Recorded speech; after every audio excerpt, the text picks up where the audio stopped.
Assalamualaikum warahmatullahi wabarakatuh. Jadi penulis tadi lihat ada video YouTube judulnya CBS itu ternyata tidak ada gunanya. Ya entah apakah si bro ini sudah tahu dari dulu baru bahas ini sekarang, atau baru tahunya sekarang. Yang jadi masalah itu adalah kalau si bro ini baru tahunya sekarang.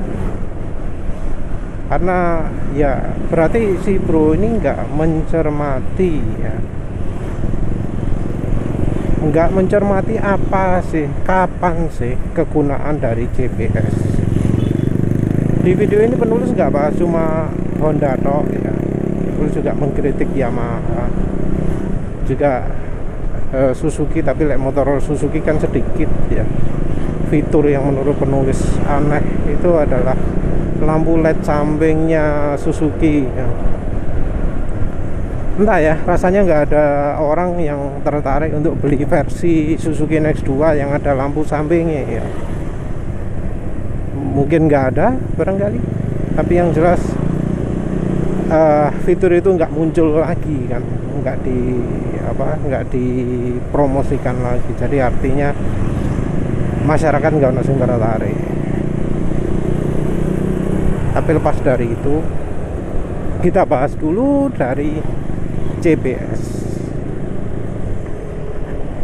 Ya sebenarnya ya, walau Honda ngomong CBS itu bermanfaat, CBS itu kepake macam-macam, kan inti permasalahannya adalah karena Honda itu menganggap orang Indonesia itu kalau ngerem pakai tuas rem kiri toh. Enggak ya, salah itu. Mungkin emang bener emak-emak ada yang pakai tuas rem kiri toh, tapi ya itu sebenarnya merupakan konsekuensi dari karena kapok pakai rem depan ya. Tapi ya sebenarnya cara ngerem yang benar itu adalah rem depan dan belakang dipakai, tuas rem kiri dan kanan itu dipakai. Dan kalau membandingkan antara CBS yang pakai tuas rem kiri toh dengan pemakaian tuas rem kiri dan kanan, ya pasti lebih pakai tuas rem kiri dan kanan. Kok aneh baru sekarang sadar? Masa nggak tahu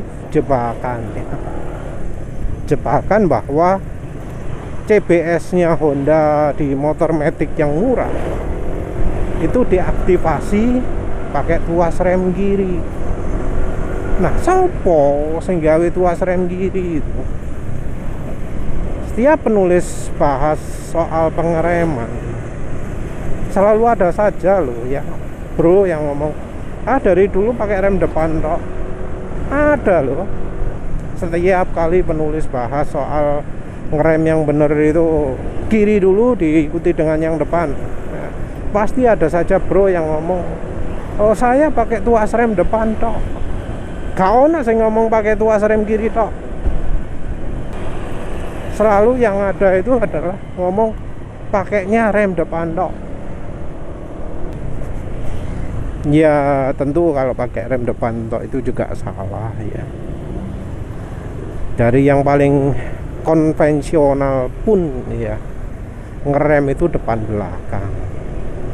Standarnya Amerika, United States negaranya, untuk ngerem motor itu rem depan dan belakang bareng lah ya. Kalau penulis sendiri ngerem juga bareng depan dan belakang, tapi penulis dahulukan belakangnya dulu. Kenapa dulukan belakang dulu? Ya biar ban depan itu sudah ngegrip duluan ketika pakai rem depan. Jadi kalau nggak pakai rem belakang dulu, ban belakang itu gak ono gripe. Jadi kalau bareng ban depan itu pasti ya sempet selip lah. Beda kalau ngeremnya didahului rem belakang gitu ya. Setelah pakai rem belakang kan bodi jadi mengangguk ke depan, baru pakem. Tentu yang penulis ceritakan ini karena penulis sering naik motor metik, sementara itu yang sekolah safety ridingnya bayar, yang bayar mungkin 1 juta berapa gitu sekarang. Itu kan mereka nggak pernah naik motor metik, pengajarnya itu nggak pernah praktek jalan 100 ngerem mendadak. Karena kalau mereka praktek ngerem mendadak dari kecepatan 100, mereka nggak bakalan ya ngomong, oh kecepatan di atas 80 itu pakai rem depan tok, gendeng gitu, gila. Orang yang ngomong gitu itu orang yang nggak pernah naik motor metik kecepatan lebih dari 80 km/jam, alias nggak tiap hari lah praktek. Orang itu orang yang kayak gitu cuma orang teori tok. Apalagi ketika disuruh mengocok, rem depan ngeremnya pakai dikocok, itu makin gila lagi, itu makin bunuh diri. Nah, balik lagi ke rem ya. Orang yang pakai rem pasti tahu lah kalau pakai rem belakang tok itu nggak pakem. Karena di satu kondisi, ketika rem belakang sudah di maksimal tekennya, terlalu ditekan keras sekali, ban belakang merosot, nggak ngegrip, jadi motor ya tetap meluncur. Nah, untuk mengimbangi itu ya pakai rem depan. Jadi makanya penulis kan, walau penulis ngomong ngawalinya rem belakang, penulis juga tetap pakai rem depan. Dan penulis itu mengutamakan pakai rem depan ketika bodi motor sudah doyong ke depan, ketika bobot motor sudah pindah ke depan, ya penulis pakai rem depannya. Dan kemudian penulis itu kalau memang butuh berhenti sangat kuat, yang penulis atur itu rem depan, yang penulis atur kekuatannya rem depan. Kalau rem belakang wis mau merosot, mau melicin gitu, penulis biarin yang ban belakangnya itu, yang penting atur rem depannya. Kalau metode pengeremannya belakang dulu baru depan, belakang dulu, suspensi depan memendek gitu ya. Setelah pakai rem depan itu ban depan masih bisa dikendalikan. Jadi kalau orang pakai rem depan dulu itu liar. Nah, balik lagi ya, jadi orang tahu lah rem belakang itu nggak bisa dipakai andalan ngerem. Tapi apa yang dilakukan Honda dengan memperkenalkan CBS, orang jadi disuruh kalau ngerem pakai belakang tok. Ajaran nggak bener kan? Untuk ngerem maksimal ya harus dua-duanya. Tapi ajarannya kalau pakai rem belakang itu bisa ngeremnya mantep, pakai tuas rem kiri tok bisa mantep. Padahal sebenarnya tetap kekuatannya kalah dibanding kalau menggunakan dua-duanya, rem belakang dan rem depan. Apa insinyur Honda ngomong soal itu? Yoga lah, karena mereka jual produk, jual fitur yang nggak ada manfaatnya. Dibilang aman juga enggak, membantu juga enggak. Karena orang yang pakai tuas rem kiri tok itu adalah orang yang tidak melakukan cara pengereman dengan baik. Dan kan orang-orang Indonesia itu banyak yang pakai rem depan ya. Nah, ini sumber malapetaka yang lain. Kalau misal motor normal ya pakai rem depan terus ternyata nggak berhenti ya, karena ya maklum orang Indonesia itu kalau pakai rem depan nggak bakalan pakai maksimal. mustahil lah, karena paling ya nekennya nggak berubah kekuatannya dari awal pengereman sampai akhir pengereman. Selama mengerem nggak akan dirubah tenaganya, konstan terus.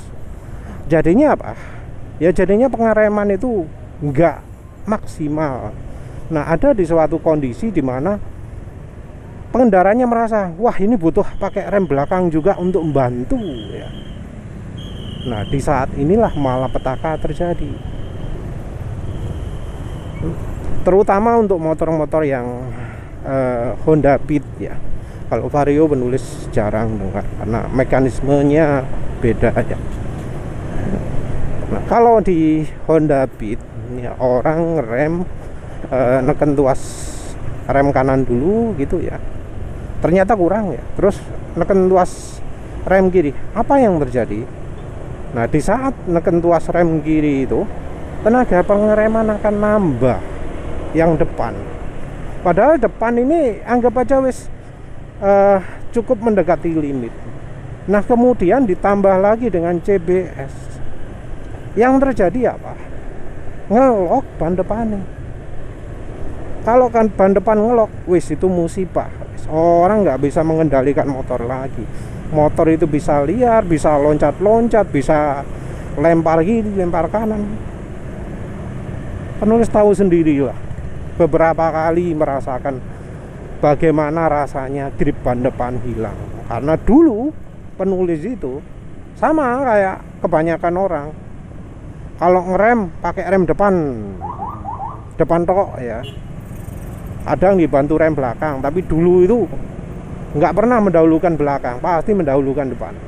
Selama lumayan lama lah ya, selama penulis berkendara ini mayoritasnya justru pakai rem depan dulu, pakai rem belakang dulu. Itu baru akhir-akhir ini ketika sudah kapok jatuh, sudah kapok ndelosor,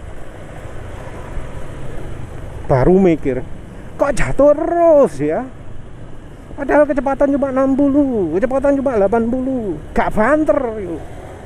Tapi kok ndelosor. Bahkan pernah kecepatan 40 ndelosor. Kok bisa ndelosor? Ya karena pakai rem depan. Jalan agak licin dikit, jatuh. Kalau pakai rem belakang dulu, ya wis pede aja. Sangat membantu kendali kalau pakai rem belakang dulu. Tapi ya itu tadi, masyarakat, orang-orang kebanyakan itu pakai rem depan dulu. Ya terutama karena mengikuti ajaran ngawurnya sekolah berkendara yang bayar jutaan itu. Diajari di atas kecepatan 80 km per jam pakai rem depan toh. Itu ajaran tanpa praktek gitu. Wes itu ya malapetakanya. Terus malapetaka lain adalah ketika jalan licin di tikungan. Jalan licin di tikungan itu harusnya ngeremnya nggak boleh sama sekali ada tekanan di ban depan. Jalan 40 di tikungan itu grip sudah sangat menipis di ban depan itu, di motor matic terutama. Nah, kalau ada kejadian mendadak gitu ngerem pakai ban depan kecepatan 40 di tikungan, kalau jalan licin dijamin jatuh lah. Jalan kering pun bisa jatuh kecepatan 40. Nah, CBS itu membuat rem depan juga aktif pada saat di tikungan.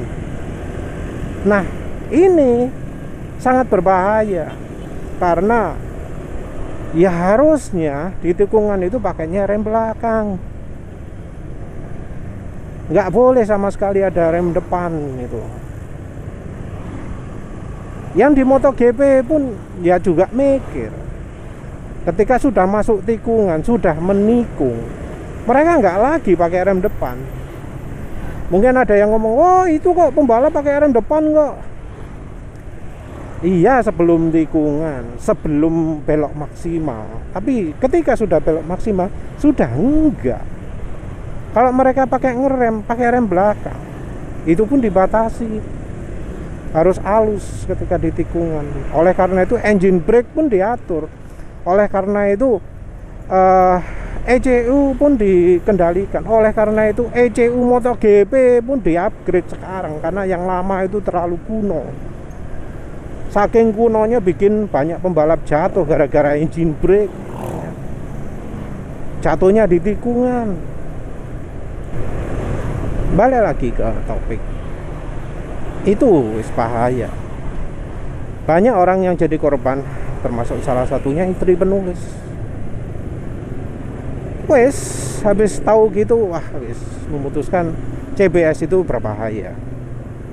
Jadi dibilang nggak ada gunanya itu terlalu ringan ya. Yang benar itu adalah CBS itu sangat membahayakan. Yang salah bukan CBS-nya, bukan kombinya, tapi implementasi Honda dalam membentuk sistem CBS itu. Salah desain, salah insinyurnya. Jadi ya lagi-lagi lah, CBS itu merupakan bukti bahwa Honda itu kalau ngedesain nggak pakai dicoba, nggak pakai dipraktekkan, nggak pakai survei dulu, tapi wis pokoknya asal ae, asal antem kromo kene wis ono fitur baru jual gitu, seakan-akan fitur itu fitur pintar, seakan-akan fitur itu fitur cerdas, padahal ketika praktek jadi fitur yang gombal, malah jadi membahayakan. Juga ada yang ngomong soal di turunan gitu ya, ketika di turunan jadi nggak bisa gantian remnya. Ya memang gitu sih. Memang insinyur Jepang sana mana pernah praktek. Teori digedekno, prakteknya kon nul putul, kosong. Jadi kalau ada fitur baru dari pabrikan Honda, hati-hati, karena kebanyakan fiturnya itu nggak pakai praktek. Ya kayak contohnya lah ya, untuk mengurangi debu di CVT yang katanya bikin gredeg, caranya ya apa? Lubangnya dikecilkan. Padahal sumber debu itu dari luar. Solusinya harusnya filter, CVT-nya dikasih filter, tapi ini enggak. Pulinya dikecilkan lubangnya, tapi enggak dikasih filter CVT ini. Bodoh sekali Pak. Dan untuk motor baru Vario 160, sungguh sangat ironi sekali ketika ya motornya itu terkenal enggak pakem remnya. Jadi versi Vario kan cuma dua ya, versi Vario CBS atau ABS. Betul-betul hindari versi yang CBS itu, karena ternyata malah yang versi CBS itu yang nggak pakem, setahu penulis kayak gitu. Nggak pakem rem depan nih, nggak pakem rem belakang. Wis pokoknya amit-amit setengah mati ya. Tujuan CBS itu adalah bikin rem pakem, katanya, klaimnya. Tapi yang terjadi adalah di Vario 160 malah gak pakem. Katanya mementingkan keselamatan, katanya mementingkan daya pengereman, tapi kok gak pakem. Nah kayak gitu itulah pabrikan Honda. Ya orang sayangnya terlalu percaya omongannya sales, omongannya marketing, omongannya website resmi ya. Dipikir kalau pabrikan itu nggak bakal bohong. Oh enggak ya, enggak. Honda, pabrikan motor Honda terutama, itu adalah pabrikan pembohong. Ada fitur baru yang diklaim ini itu harus diwaspadai, karena ya antara satu, Hondanya itu suka bohong, dua, insinyurnya nggak becus, insinyurnya sekarang bodoh. Jadi ya hati-hati ya. Nggak cuma yang dari Yamaha, dari Honda saja, Yamaha juga sama lah ya. memperkenalkan fitur-fitur padahal ya terbukti sekarang nggak ada gunanya. Contoh connectivity gitu ya. Memang sih dari Yamaha-nya itu lebih mikir ya,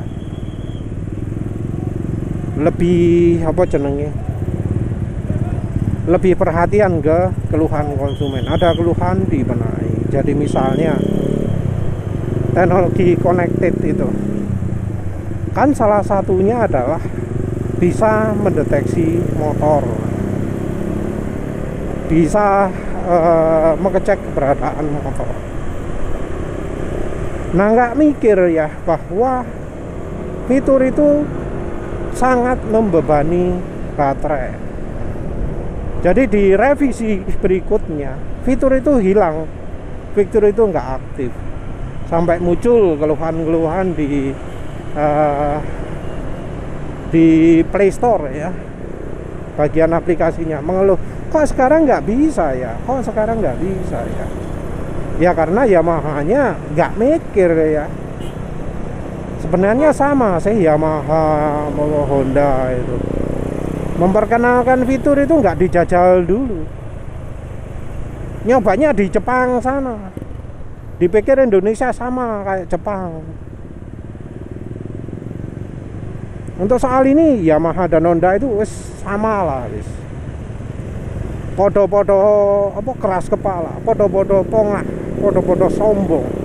Dianggap kalau nguji di Jepang wis podo karo nang Indonesia. Jadi dianggap jalan di Indonesia itu sama mulusnya kayak Jepang. Bensin di Indonesia itu sama kualitasnya kayak Jepang. Oli buatan Indonesia itu sama dengan oli buatan Jepang. Dan sekarang ya penulis nggak pernah lihat orang pamer fiturnya connected, membanggakan, oh motorku bisa gini, bisa gini. Nggak ada sama sekali. Gak tahu ndelok wong sombong karena teknologi connected. Artinya apa? Teknologi connected itu nggak perlu, nggak ada gunanya, manfaatnya kecil sekali sehingga orang pun nggak kehilangan, nggak nyombong. Ngomong, oh bisa menemukan motor kalau parkir. Seberapa banyak sih orang sampai sering lupa motornya parkirnya di mana?